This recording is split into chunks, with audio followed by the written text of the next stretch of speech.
Very good. I'm very fortunate to be speaking with Helene Wong. I'm a fan. She's a celebrated author. Helene, how's your new book going, Being Chinese? It's going well. I have no experience of how these books should go. But tell me, I'm quite experienced. Are you selling quite a bit? Yes, well, I think we've come to the conclusion that it's not a blockbuster where you sell hundreds and hundreds of copies. It's actually a slow burner, and people discover it, they talk about it, and they pass it on to each other, and there's a big long list at the library for it. Wonderful. So I'm happy about that, because I think it's the kind of book that people need to sort of read and then think about and reflect on, and then talk about it to other people, and it'll roll on from there. Well, so, I love the book, and I was intending just to flip through it. And in fact, I remember one night I started, I thought, oh, well, just to flip through it. Actually, I just stayed up and read and read and read. I mean, you write incredibly well. And of course, you write about your experience. And that's been a very interesting experience, because you were born in New Zealand. And you are what, second, third generation? A mixture of both. Second on one side, third on the other. And so just tell me about your journey, really, as a super diverse woman. I mean, you know, labels aside. I mean, you're a visually diverse woman living in New Zealand. And how has that journey been? Well, it's been mixed, actually, because I grew up in the 50s, 60s, 70s, and at that time New Zealand was it was post-war, and it was coming out of a time when China was no longer necessarily the alien that it used to be in previous years because of our war experience. I don't know whether you know the history of that, but very briefly, because the perception within New Zealand of China changed when the Japanese occupied China in the Second World War, and there was a feeling that the Chinese are actually stopping the Japanese from coming over the Pacific and invading us, so actually they're the good guys now. And so after the war, the attitude towards Chinese, which had not been all that great, softened, and my generation, which was the baby boomers, although we suffered the usual abuse, we were actually more accepted, and of course there were far fewer of us, so we weren't that visible. So we grew up much more integrated, if you like, in the New Zealand culture, and that was fine. I moved into adulthood, and I was successful in that professionally, and then the 90s came, and that created quite a crisis for me, because the change in immigration policy meant that we became visible again. So from invisibility, I became visible as a Chinese, and the torrent of abuse, which I'd been used to when I was younger, returned. And I wasn't the only person who suffered that. A lot of us were very surprised by that fact. And although that has begun to settle now, just purely through the passage of time, not necessarily changes of attitudes, but just the passage of time and people getting used to seeing more Asian faces around, it caused me to think much more deeply about where that second wave of prejudice came from. And it didn't seem to me to come from a very nice place. As New Zealanders, and I'm a New Zealander, I think we have to ask ourselves, why did that response come back with the same level of sharpness and virulence after all these years? After all these years, that interregnum, if you like. Is that the right word? I don't know. But it was a false one. That underneath that veneer of acceptance, there was still a lot of racism. And purely on the basis of people's perception of how we looked. We looked different. Different means something to be feared. So tell me, Helene, you've made a huge contribution. Helene's had a very successful professional life, and you can Google her and you'll see all of that in the public service. You've made a contribution to New Zealand. Many of us have. So you would have thought that might have changed the perception. Not to people who don't know us, or who don't know of what we've done. And there's a lot of that. I mean, you and I have a group of friends, colleagues who know us very well and who know that we have contributed our skills with merit. And we are just Mai and Helene. And we do what we do. But there are a lot of people out there who live in other silos, if you like, who never have much contact with anybody different other than themselves. So when they see us, we are immediately just seen as one of them. So does that mean SUPERdiverse women coming up now, our younger selves coming through now, are still experiencing that very difficult mix of gender, ethnicity, intersectionality, you know, in the way that people deal with them? It's been really interesting interviewing SUPERdiverse women. In fact, you should write a book about it, because the themes are similar. All overwhelmingly reporting just that they're constantly underestimated, people don't treat them with respect, and the dignity that they deserve. Yeah, well, I mean, I'm hoping to meet a lot more of the younger generation, because, you know, I've been totally involved in my own thing over the last few years, but I suspect that what you're talking about is I will see it and I won't be shocked by it, but I'll be concerned with the fact that nothing's changed. And so I think something like this organisation is a way to prevent that from happening again, of arming these women with not only knowledge of what's gone on in the past and that it should not be repeated, how can they work towards that with us, cheering them behind. That's right. Well, the feedback I've had is that the younger women really appreciate this organisation because it makes them feel stronger. They feel alone, and they're often trying to forge their path, and they're not sure whether it's them, is it their fault, is it something they've done, because they're experiencing quite a bit of negativity. And so to see other women who look like them who've made it assists, because they know it's worth hanging in there, it can happen. Absolutely, yeah. It's about numbers. It's about, if you want to create social change, you need numbers, you need support, and you also need voices, people who are prepared to stand up. I mean, one of the things which was problematic for my generation and possibly yours is that we were told to keep our heads down and not talk about these things. And I just, while I follow that advice, I no longer support that, because the only way you can bring about change is actually to talk about it, to strengthen people, to articulate their concerns. So tell me about the whole concept of superdiversity, because obviously what we've done is we've brought in Maori and Pacifica women and women not born here. And the one of the most delightful things I found in the interviews is that it doesn't make any difference. As long as you're visually diverse and you're a woman, it's that actually the experience is very similar. Yeah, no, it's the problem is that people make assumptions on the basis of the way you look and the way you sound. It's very superficial, incredibly shallow, and it's time people kind of got over that automatic response. But we all do it. It's very human. You know, you make judgments on the basis of what you see.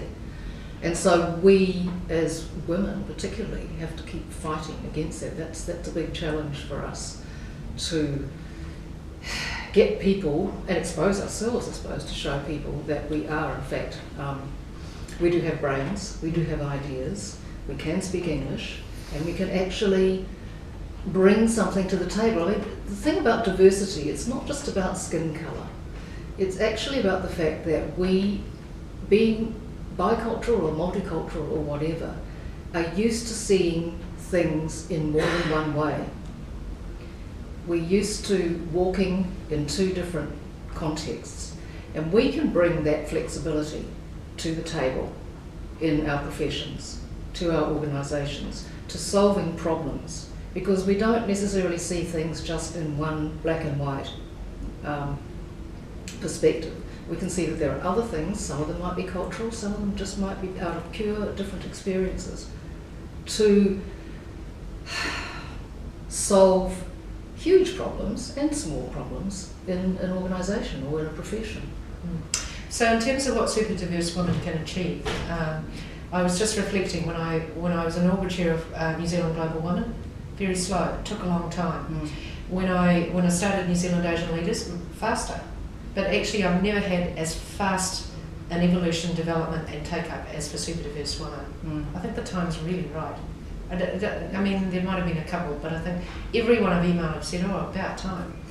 So it's interesting, don't you think? This evolving critical mass of visually diverse women saying, no, hang on, our issues are different. Yes. Yeah. Well, no, it's great timing because women are ready for it now. They've been through that whole process of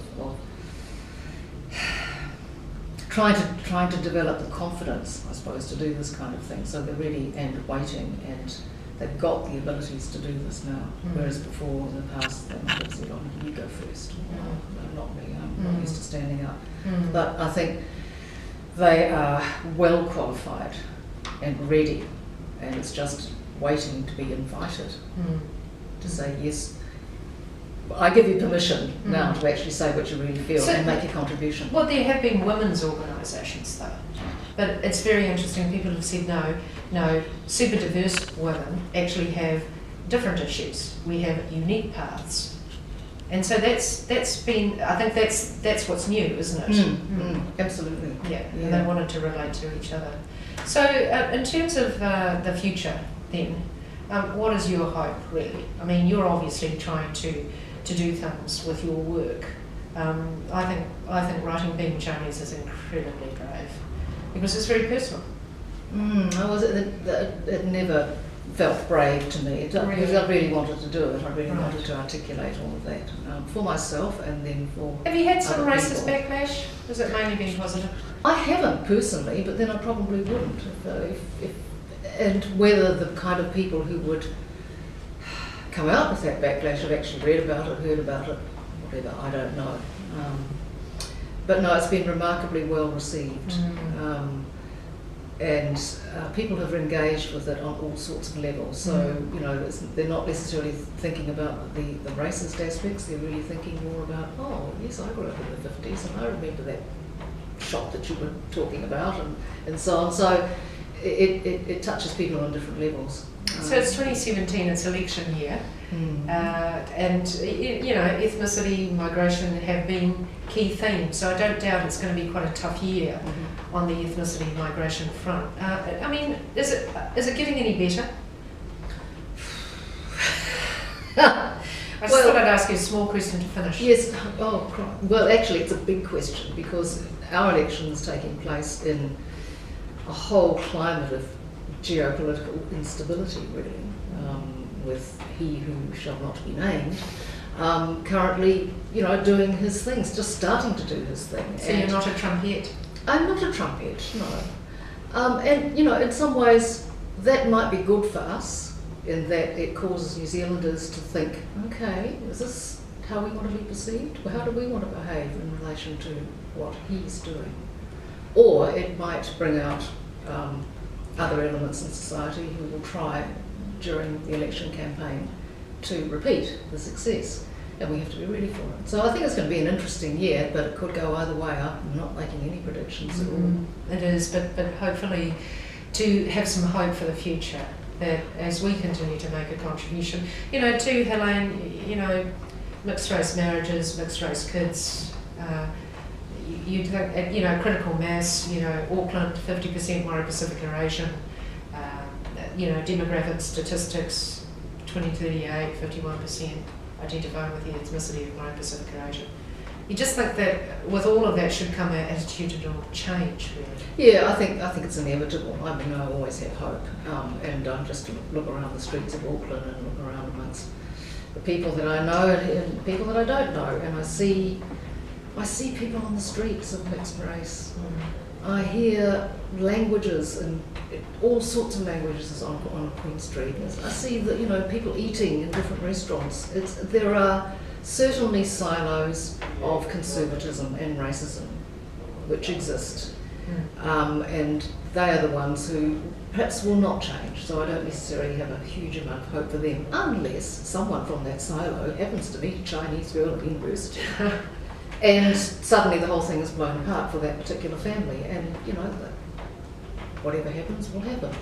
But I think it's inevitable that we will come to a new level of dynamic, really, in Auckland. So tell me just about Tamaki Makaurau to close. I mean, Auckland is a very unique place.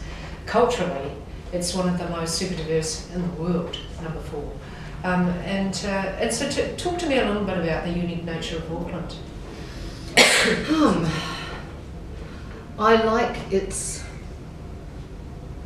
ability, in comparison, say, with some other cities, to ultimately take people in and treat them just for who they are. I mean, you know, leaving aside the isolated incidents of abuse, generally people just let other people get on with it. And I think that's to do with the basic tolerance within New Zealanders, which, you know, we've grown up with. That's a value that we've had. And while people might get exercised about it initially, after a while they think, oh, really, you know, do I want to put my energy into this? I've got other things to do. And, you know, I seem a nice person. So I think what's unique about it is that we do have the potential to change and become a very cosmopolitan and multicultural city with a relative amount of ease. As I say, there will always be incidents, but in a way they will point up how unusual that is, that the general populace is fairly laissez-faire.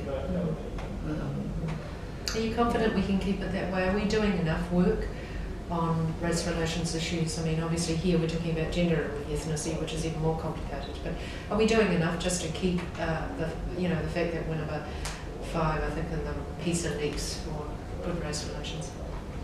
I don't think you never do enough, really, Yeah. because it's such a human response that you'll never get rid of it. So you just have to keep reinforcing what is good behaviour towards another person. I mean, you know, let's forget about race. This is about how do you treat another human being with respect. And you know, it's the UN Declaration of Human Rights, effectively. That's what it is. And your next book? Oh, don't ask me things like that. I need to just have a bit of a break now and clear some brain space to allow whatever ideas for something next to come in. It may not be a book, it might be something else, I don't know. I'm very open to it, but Excellent. at this stage I've still got No, that's great. lots of loose ends to deal with over the book. All right. Well, thank you very much, Helene. Thank you.